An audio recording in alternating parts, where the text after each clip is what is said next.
नमस्कार मित्रांनो, मी श्याम एक्झाम जागर मध्ये तुमचं स्वागत करतो. आपण ही जी मॅथची सिरीज सुरू केलेली आहे ती कोणकोणत्या एक्झामसाठी उपयुक्त असणार आहे. जर तुम्ही राज्य सेवेच्या सीसॅटची तयारी करत असाल किंवा PSI ST ISO किंवा पोलीस भरती, रेल्वे भरती इत्यादी सर्व एक्झामसाठी उपयुक्त असणार आहे. जर तुम्ही चॅनलवर नवीन असाल तर चॅनलला सबस्क्राईब करा आणि त्या बाजूला जे बेल आयकॉन आहे त्यावर क्लिक करा, जेणेकरून तुम्हाला नवीन व्हिडिओचं नोटिफिकेशन मिळेल. तर आपण वयवारी या चॅप्टरला सुरुवात केली होती. तर आज आपण काही नवीन पद्धतीचे प्रश्न पाहणार आहोत. तर पहिला प्रश्न काय आहे बघा. राम व त्याची आई यांच्या आजच्या वयाचे गुणोत्तर 2 जसे 5 आहे. रामच्या जन्माच्या वेळी त्याच्या आईचे वय 27 वर्षे होते. तर राम व त्याची आई यांची आजची वय काढा. प्रश्न वाचल्यानंतर कधी पण प्रश्न समजून घ्यायचा की प्रश्नाला आपल्याला काय सांगायचं आहे. ठीक आहे, आपल्याला प्रश्न काय सांगतोय हे समजून घ्यायचं. आता प्रश्नात काय काय सांगितलेलं आहे बघा. राम आणि त्याच्या आईच्या आजच्या वयाचे गुणोत्तर आपल्याला किती दिलेलं आहे. तर आजच्या वयाचं गुणोत्तर दिलेलं आहे 2 जसे 5. ठीक आहे, राम आणि त्याच्या आईच्या आजच्या वयाचे गुणोत्तर आपल्याला 2 जसे 5 दिलेलं आहे. आणि काय सांगितलेलं आहे प्रश्नात, जर तुम्ही प्रश्न वाचला तुम्हाला लक्षात येईल की काय सांगितलेलं आहे की रामच्या जन्माच्या वेळी, म्हणजे आपल्याला भूतकाळात जावं लागेल म्हणून मी असं वर घेतलेलं आहे. रामच्या जन्माच्या वेळी, आता रामच्या जन्माच्या वेळी म्हणजे रामचं वय त्यावेळेस 0 असणार आहे. त्याच्या आईचं वय किती होतं, 27 वर्ष होतं. त्याच्या आईचं वय इतकं 27 वर्ष होतं. तर आपण यावरून असं सांगू शकतो की त्याची आई त्याच्यापेक्षा 27 वर्षांना मोठी आहे. म्हणजे यांच्यातील फरक कितीचा आहे, तर 27 वर्षाचा आहे. आता आपल्याला 27 वर्ष हे भेटलेलं आहे. यावरून आपण प्रश्न हा सोडू शकतो बघा. तर आता काय करायचं, आजच्या वयाचे आपल्याला गुणोत्तर दिलेलं आहे. आता या गुणोत्तरामधील फरक किती आहे बघा. गुणोत्तरातील फरक आहे 3चा. 2 जसे 3 5 मधून ज्यावेळेस मी 2 मायनस केलं मला 3 भेटेल. या गुणोत्तरातील फरक आहे 3चा. पण ते 3चा नसून, म्हणजे मी मानलं की आज रामचं वय 2 आहे आणि त्याच्या आईचं वय 5 आहे. पण ते आणि त्यांच्यातील फरक कितीचा आहे, 3चा आहे. पण आपण बघितलेलं आहे की त्यांच्या वयातील फरक 27 वर्ष इतका आहे. त्यांच्या वयातील फरक कितीचा आहे, तर 27 वर्ष इतका आहे. म्हणजेच आपण जे 3 मानलं होतं ते 3 नसून किती पट्टीनं जास्त आहे, तर या 27ला 3 न भाग द्या, 3 9 27. म्हणजे आपण जे 3 मानलं होतं ते 3 नसून 9 पट्टीनं जास्त 27 असणार आहे. त्याचप्रमाणे रामचं आजचं वय काय असणार आहे, तर ते पण 2 नसून 9 पट्टीनं जास्त 18 असणार आहे. आणि आता त्याच्या आईचं वय किती असणार आहे, ते पण 9 पट्टीनं जास्त 45 इतका असणार आहे. तर आता पुढचा प्रश्न बघा. 10 वर्षापूर्वी ए व बी यांच्या वयाचे गुणोत्तर 6 जसे 7 होते आणि 10 वर्षानंतर 11 जसे 12 होईल. तर ए व बी यांचे आजचे वय काढा. आता प्रश्नामध्ये काय काय दिलेले आहे, प्रश्न व्यवस्थितपणे वाचायचा. आपल्याला काय सांगितलेलं आहे बघा.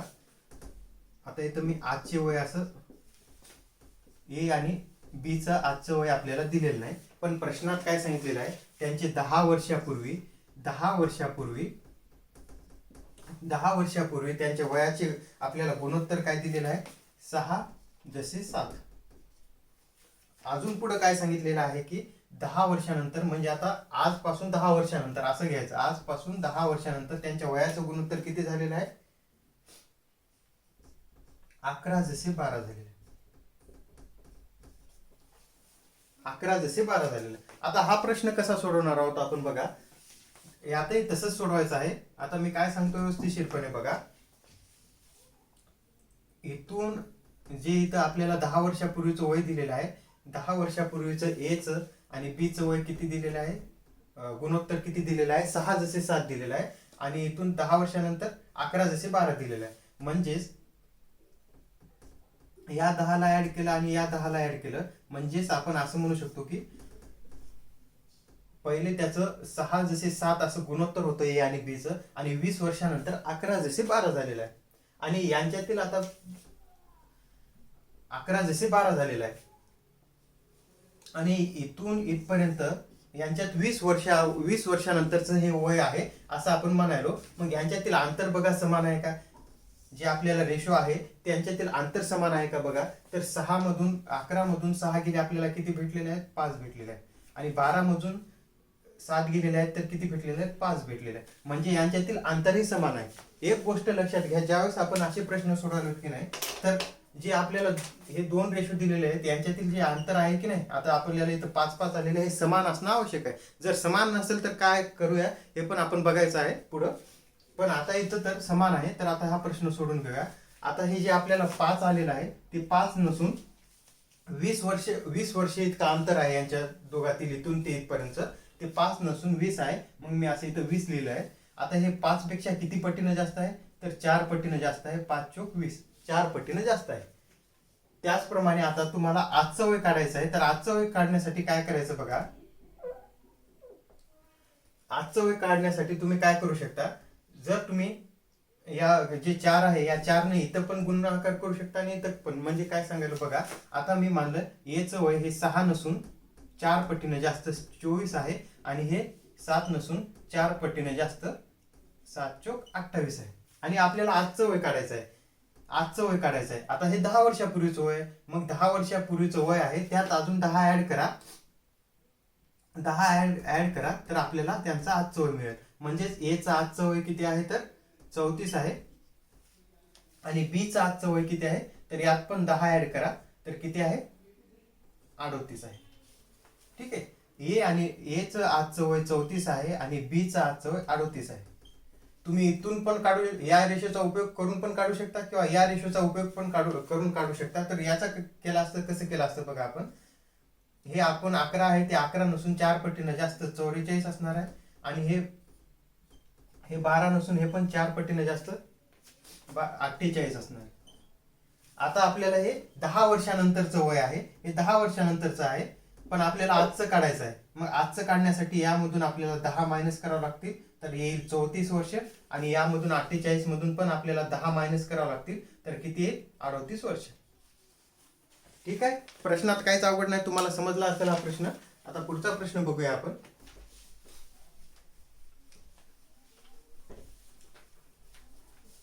पुढचा प्रश्न बघा. पुढच्या प्रश्नात काय सांगितलेलं आहे, वडिलांचे आजचे वय मुलाच्या आजच्या वयाच्या 6 पट आहे. आणखी 6 वर्षानंतर वडिलाचे वय मुलाच्या त्या वेळेच्या वयाच्या 4 पट होईल, तर मुलाचे आजचे वय किती. प्रश्न व्यवस्थितशीरपणे वाचायचा. आणि प्रश्न बघा आता आपण कसा सोडू शकतो. प्रश्नात आपल्याला काय काय दिलेलं आहे, मुलगा आणि वडील यांचं आजचं वय कसं दिलेलं आहे बघा. वडिलांचं वय मुलाच्या वयापेक्षा 6 पट आहे. म्हणजे जर मी मुलाचं वय 1 मानलं तर वडिलांचं वय किती असणार आहे, 1 पेक्षा 6 पट, म्हणजेच किती असणार आहे, 6 असणार आहे. वडिलांचं वय 6 असणार आहे. अजून पुढे काय सांगितलेलं आहे प्रश्नामध्ये, 6 वर्षानंतर. आता हे 6 वर्षानंतर काय व्हायला, तर त्यांच्या वडिलांचं वय त्यावेळेसच्या वयाच्या मुलाच्या वयाच्या 4 पट व्हायले. म्हणजे मी इथं पण काय म्हणलं, आता इथं मुलाचं वय 1 आहे, तर वडिलांचं वय किती व्हायले, तर 4 पट जास्त. 4 पटीनं 4 पट आहे, म्हणजेच हे 4 आहे. तर आता बघा यानुसार, आता इथं 1 आहे, इथं 1 आहे. मी तर तुम्हाला सांगितलं होतं, आपल्याला काय सांगितलेलं आहे, 6 वर्षानंतर. म्हणजे अंतर समान आहे. म्हणजे मुलाचं 6 वर्षानंतरचं हे वय असणार आणि वडिलांचं 6 वर्षानंतर वय असणार आहे. पण यातील फरक बघा. आता मी या 1 मधून 1 मायनस केलं, मला 0 मिळाले. आणि 6 मधून 4 मायनस केलं 2. म्हणजे इथलचा जो फरक आहे समान आहे का. मी तुम्हाला आधीच सांगितलेलं आहे की इथलचा फरक समान असणं आवश्यक आहे, त्याशिवाय आपण हा प्रश्न सोडू शकत नाही. आता इथं आता ज्या वेळेस इथं असा फरक समान नसेल तर त्यावेळेस काय करायचं, तर काही टेन्शन घ्यायचं नाही. प्रत्येक गोष्टीचा आपल्याकडे रामबाण इलाज आहे. बघा काय करायचं, त्यावेळेस जे मुलगा आणि वडील जे पहिला रेशो आहे त्यांच्यात कितीचा फरक आहे, 5चा फरक आहे. आणि जे खालचा रेशो आहे यांच्यातील फरक कितीचा आहे, तर यांच्यातील फरक आहे 3चा. मग काय करायचं, याच्या फरकाने याला गुणायचं आणि याच्या फरकाने याला गुणायचं. म्हणजे आता काय होते बघा, यानं मी 3 ने या 1 ला गुणलं, 3 1 3, आणि 3 ने या 6 ला गुणलं, किती 6 3 18. आणि आता या फरकाने याला गुणायचं, म्हणजेच 5 गुणिले 1 5 आणि 5 गुणिले 4 20. आता आपल्याला हा नवीन रेशो भेटलेला आहे. तर आता हा रेशो आपल्या काही कामाचा नाही. आता हा रेशो आपल्या काहीच कामाचा नाही, मी मोडून टाकलेला आहे बघा. तर आता मी इथं नवीन रेशो घेतो. मुलाचा रेशो आपल्याला किती भेटलेला आहे नवीन, आजचा 3 जसे, आणि वडिलांचा 8, आणि नवीन अजून दुसरा रेशो किती भेटलेला आहे, 5 जसे 20. आता यावरून बघा, तुम्ही असं म्हणू शकता की नाही, आता यावरून बघा यांच्यातील अंतर कितीच आहे, 5 मधून 3 गेले 2 आणि यामधील अंतर बघा कितीच आहे, तर 20 मधून 18 गेले 2. आता इथं अंतर समान झालेलं आहे. आता अंतर समान झालं म्हणजे आता आपण हा प्रश्न सोडू शकतो. आपल्याला काय सांगितलेलं आहे प्रश्नामध्ये, आता आपण जे 2 अंतर घेतलेलं आहे म्हणजे 2 जे अंतर घेतलेलं आहे ते 2 नसून 6 आहे. म्हणजे हे 6 वर्षानंतर यांचं इतका रेशो व्हायला आहे. म्हणजे हे जे 2 आहे ते 2 नसून 3 पटीनं जास्त 6 असणार आहे. आणि आपल्याला प्रश्नात काय विचारलेलं आहे, आजचे वय किती आहे, तर मुलाचे आजचे वय किती आहे, ते मुलाचे आजचे वय 3 नसून ते पण 3 पटीनं जास्त 9 असणार आहेत. तर आपल्याला मुलाचे वय भेटलेलं आहे. मुलाचे वय किती आहे, 9 इतके आहे. मुलाचे वय 9 इतके आहे. आणि यावरून आपण वडिलांचे पण वय काढू शकतो. आता पुढचा प्रश्न बघूया. इतक्या सोप्या पद्धतीने आपण असे प्रश्न सोडू शकतो बघा. आता पुढचा प्रश्न बघा. प्रश्न बघून कधीच घाबरून जायचं नाही. प्रश्न व्यवस्थितशीरपणे वाचायचा. आणि तुम्हाला काही गोष्टी माहीत असतील तर तुम्ही असे प्रश्न अवघड जरी वाटत असले तरी हे तुम्ही 10 सेकंदात सोडू शकता बघा. आता पुढच्या प्रश्नात काय सांगितलेलं आहे, 10 वर्षापूर्वी वडिलांचे वय मुलाच्या 3 पट होते. सध्या वडिलांचे वय मुलाच्या 2 पट आहे. तर वडिलांचे सध्याचे वय किती. आता प्रश्न अजून व्यवस्थितशीरपणे वाचायचा, काही घाबरायचं नाही. प्रश्न व्यवस्थितशीरपणे वाचला आणि प्रश्नाला काय म्हणायचं हे समजून घेतलं तर तुमचा प्रश्न कधीच चुकत नाही. बघा काय सांगितलेलं आहे, वडिलांचे 10 वर्षापूर्वी आता मी आजचं आधी लिहून घेतोय. तर आज काय आहे, सध्या वडिलांचे वय मुलाच्या दुप्पट आहे. म्हणजे मुलाचं 1 इतकं मानलं तर वडिलांचं वय किती असणार आहे, 2 असणार आहे. आणि 10 वर्षापूर्वी, आणि आता 10 वर्षापूर्वी काय दिलेलं आहे, 10 वर्षापूर्वी वडिलांचे वय मुलाच्या तिप्पट होते. जर इथं मी मुलाचं वय 1 मानलं तर वडिलाचं तिप्पट म्हणजे 3 असणार आहे. हे समजलेलं आहे आता तुम्हाला, हे तर समजलं असेल. तर आता याच्यातील पण फरक बघा. आपण ज्या वेळेस 10 वर्षापूर्वी म्हणजे आपण मागं चाललो तर यातील फरक कितीचा यायला आहे, 0चा यायला आहे आणि यातील 1चा यायला आहे. पण हे बरोबर आहे का, आता जे फरक आहे हे बरोबर नसल्यामुळं आता हे 10 वर्षापूर्वी आपण वय घेतलेलं आहे. पण इतरचा जो फरक आहे ते पण सारखा असणं आवश्यक आहे. कारण दोघांचं पण वय 10 वर्षापूर्वीचं आहे. आणि त्यातील फरक जर असा समान येत नसेल तर आपल्याला हा फरक समान करून घ्यावा लागतो. तर यासाठी काय करायचं, आता आपण बघितलेलंच आहे. तर यासाठी काय करायचं, या रेशो मध्ये फरक कितीचा आहे, तर 2चा आहे. आणि या रेशो मध्ये फरक कितीचा आहे, तर 1चा आहे. आता याच्यातील फरकाने याला गुणायचं आणि याच्यातील फरकाने याला गुणायचं. तर बघा आता, तर आता या 1ने याला 1ला आणि 3ला गुणला ना, याच्यात काहीच फरक होणार नाही. म्हणून 1 जसे 3च राहणार आहे. पण या 2 ना आता या 1ला गुणल्यावर हे 2 होते आणि या 2ला गुणल्यावर हे 4. आता आपल्याला नवीन रेशो भेटलेला आहे. तर आधीचा जो रेशो आहे ते पुसून टाकायचा. आता आपल्यासाठी तो काहीच कामाचा नाही. आता मी तो पुसून टाकलेला आहे. जो नवीन रेशो आहे तो आता मी इथे लिहून घेतो. 10 वर्षापूर्वीचा रेशो आलेला आहे 1 जसे 3 आणि आजचा रेशो आलेला आहे 2 जसे 4. तर आता बघा, आता यांच्यातील फरक कितीचा आहे, या 1 आणि 2 फरक कितीचा आहे, 1चा आहे. आणि याच्यातील पण फरक 1चा आहे. म्हणजे आता आपला फरक समान झालेला आहे. आता यावरून आपण प्रश्न 10 सेकंदात सोडू शकतो. आता जे इथं आपल्याला 1 दिलेलं आहे ते 1 नसून 10 आहे. जे 1 दिलेलं आहे ते 1 नसून 10 आहे. म्हणजे ते किती पटीने जास्त आहे, तर 10 पटीने जास्त 10 असणार आहे. त्याचप्रमाणे आता प्रश्नात आपल्याला काय विचारलेलं आहे, तर वडिलांचे सध्याचे वय किती असणार आहे, तर वडिलांचे सध्याचे वय, आता आजचे वय, हे व्यवस्थितशीरपणे लक्ष देऊन बघायचं. नाहीतर तुम्ही याला गुणून वय काढता. पण सध्याचे वय विचारलं तर आजचे वय किती असणार आहे, तर या 4ला या 10ने गुणायचं. म्हणजेच किती आहे, 40 वर्ष इतका आजचं वडिलांचं वय आहे. काही मुलं काय चुका करतात, तर ते या 3ला गुणतात आणि 30 वर्ष असं काढतात. आणि प्रश्नामध्ये पण ते ऑप्शन दिलेलं असते आणि त्यांचा प्रश्न चुकतो. त्यांना सगळं समजलेलं असते पण घाईमध्ये ते असे चुका करतात. तर आपण अशा चुका करायच्या नाही. प्रश्न व्यवस्थितशीरपणे वाचायचा, अशी प्रश्न आणि प्रश्नात काय सांगितलेलं आहे पण समजून घ्यायचं. आता पुढचा प्रश्न बघूया आपण. अजय व विजय यांच्या आजच्या वयाचे गुणोत्तर 5 जसे 7 आहे व 2 वर्षानंतर हे गुणोत्तर 8 जसे 11 होईल. तर अजय व विजय यांची सध्याची वय किती. तर प्रश्न काय, अजून प्रश्न व्यवस्थिशीर वाचायचा. हा पण प्रश्न अवघड नाही. आता असे प्रश्न तुम्ही 10 सेकंदात सोडू शकता बघा. आणि तुम्ही हा प्रश्न सोडवला पण असेल तर बघा. आता अजय व विजय यांच्या आजच्या वयाचे गुणोत्तर ए आणि बी असे लिहितो मी. यांच्या आजच्या वयाचे गुणोत्तर किती आहे? 5:7 आहे. व 2 वर्षानंतर हे गुणोत्तर 8:11 होईल. आता 2 वर्षानंतर हे गुणोत्तर 8:11 होईल. तर आपल्याला प्रश्नात काय अजय आणि विजय यांची सध्याचे वय किती आहे हे काढायचंय.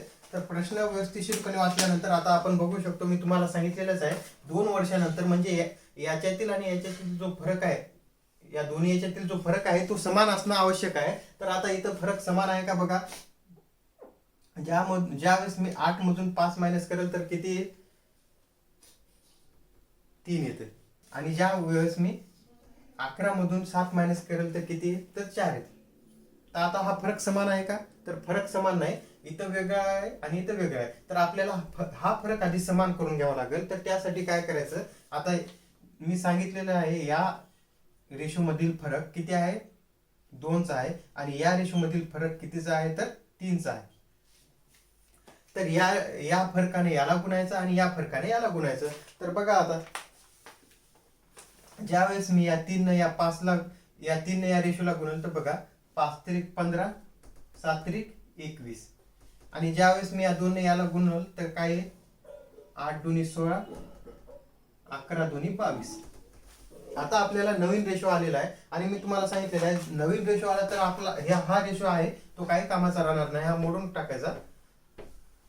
तर आता बघा आपल्याला आजचा रेशो काय भेटलेला आहे? 15 जसे 21 आणि 16 जसे 22. हे 2 वर्षानंतरच आहे. आता यांच्यातील फरक बघा कितीचा आहे? 1चा आहे. इथं पण 1चा आहे. आता हा प्रश्न आपण 10 सेकंदात सोडू शकतो. आता आपल्याला इथं 1चा जो फरक आहे तो 1चा नसून 2 असणार आहे. म्हणजेच हे 2 पटीने जास्त असणार आहे. तर आता आपल्याला प्रश्नामध्ये अजय आणि विजयचे आजचे वय किती असणार आहे हे विचारलेलं आहे. आजचे वय म्हणजे आजचे वय. तर या रेशोला जो हा रेशो आहे, हा आजचा रेशो आहे, त्याला आपण 2 न गुणूया. हे पण 15 नसून 2 पटीने जास्त 15 दुनी 30 असणार आहे. आणि हे पण 2 नसून हे पण 21 नसून 2 पटीने जास्त किती असणार आहे? 42 असणार आहे. झाला. अशा पद्धतीने आपण अजय आणि विजय यांचं वय काढलेलं आहे. अजयचं वय किती आहे? तर 30 वर्ष आहे. आणि विजयचं वय किती आहे? तर 42 वर्ष आहे. आता पुढचा प्रश्न बघूया आपण.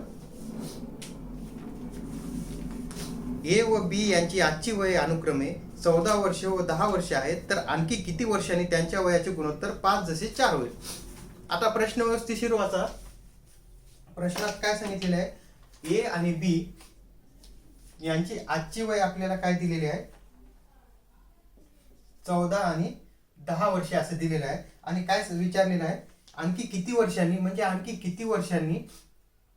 आता आपल्याला हे वर्ष काढायचं आहे. त्यांच्या वयाचे गुणोत्तर 5:4 होईल. आता प्रश्न काही अवघड नाही. असा थोडा वेगळा प्रश्न आला, घाबरून जायचं नाही. आता बघा यातही काय अवघड आहे का बघा. आता आपल्याला यांचं आजचं वय काय दिलेलं आहे बघा. 14 आणि 10 दिलेलं आहे. म्हणजे यांच्यातील फरक कितीच आहे? तर 4चा फरक आहे. मी असं म्हणू शकतो की बी हा 4 वर्षानं लहान आहे ए पेक्षा. तर आता इथं पण बघा, पण यांच्यातील फरक कितीचा आहे? ह्या रेशो मधील फरक कितीचा आहे? 1चा आहे. पण आता तुम्ही विचार करायसारखी गोष्ट आहे. जर आजचं वय तुमच्यापेक्षा 5 वर्षानं मी मोठा आहे. अजून 10 वर्षानं पण मी तुमच्यापेक्षा 5 वर्षानंच मोठा राहणार आहे. 20 वर्षानं पण मी तुमच्यापेक्षा 5 वर्षानंच मोठा राहणार आहे. यात काय बदल होतो का? यात कधीच बदल होणार नाही. मी जर तुमच्यापेक्षा 5 वर्षानं मोठा असेल तर कधी पण वय काढा, मी तुमच्यापेक्षा 5 वर्षानंच मोठा असणार आहे. तसंच इथं पण आता आपल्याला जे 1 दिलेलं आहे ते 1 नसून इथं पण हा हे 4 वर्षानंच मोठा असणार आहे. पण म्हणजेच आता यांच्यातील जो फरक 1 आहे ते 1 नसून 4 असला पाहिजे. म्हणजे हे 1 नसून 4 असलं पाहिजे. म्हणजे या 1ला 4 करण्यासाठी मला इथं 4 न गुणावं लागेल. त्याचप्रमाणे आता आपल्याला किती वर्षानंतर यांचा, आता बघा या 5ला मी 4 न गुणल्यावर इथं 20 येते. आणि या 4ला मी 4 न गुणल्यानंतर इथं 16 आहे. तर आता बघा, यावरून आपण त्यांचं किती वर्षानंतर हे 5 जसे 4 हे गुणोत्तर येईल काढू शकतो. आता या 14 मध्ये 6 प्लस केल्यावर हे वय 20 वर्ष होणार आहे, आणि या 10 मध्ये 6 प्लस केल्यावर हे वय 16 व्हायले. ठीक आहे, म्हणजे 6 वर्षानंतर यांच्या वयाचं गुणोत्तर 5 जसे 4 असणार आहे. हे तुम्हाला समजलं असेल, यात काही अवघड आहे का बघा, व्यवस्थितपणे समजून घ्या. कारण आता आपल्याला हे या गुणोत्तरावरून आपण त्यांचं वय काढलेलं आहे. एक्स वर्षानंतर किती होणार आहे, तर आपल्याला असं लक्षात येईल की आता एचं वय 14 वर्ष होतं, आणि एक्स वर्षानंतर 20 व्हायले, म्हणजे 6 वर्षानंतरच 20 होणार आहे ना. यात काही अवघड आहे का? काहीच अवघड नाही. हे पण तुम्हाला समजलं असेल. तर आपल्याला इथं भेटलेलं आहे 6 वर्षानंतर त्यांच्या वयाचं गुणोत्तर 5 जसे 4 होणार आहे. प्रश्न काहीच अवघड नव्हता. प्रश्न व्यवस्थितपणे समजून घ्यायचा, आणि तुम्ही अशा एकदम सोप्या पद्धतीने असे प्रश्न सोडू शकता. तर आजचं सेशन इथंच संपलेलं आहे. आता पुढच्या सेशनमध्ये आपण काही नवीन प्रश्न पाहणार आहोत. जर तुम्ही चॅनलवर नवीन असाल तर चॅनलला सबस्क्राईब करा, आणि त्या बाजूला जे बेल आयकॉन आहे त्यावर क्लिक करा. जर तुम्हाला आजचा व्हिडिओ आवडला असेल तर व्हिडिओला लाईक करा, आणि आपल्या मित्रांना पण शेअर करा. आता आपण पुढच्या सेशनमध्ये भेटूया, पुन्हा भेटूया. जय हिंद, जय भारत.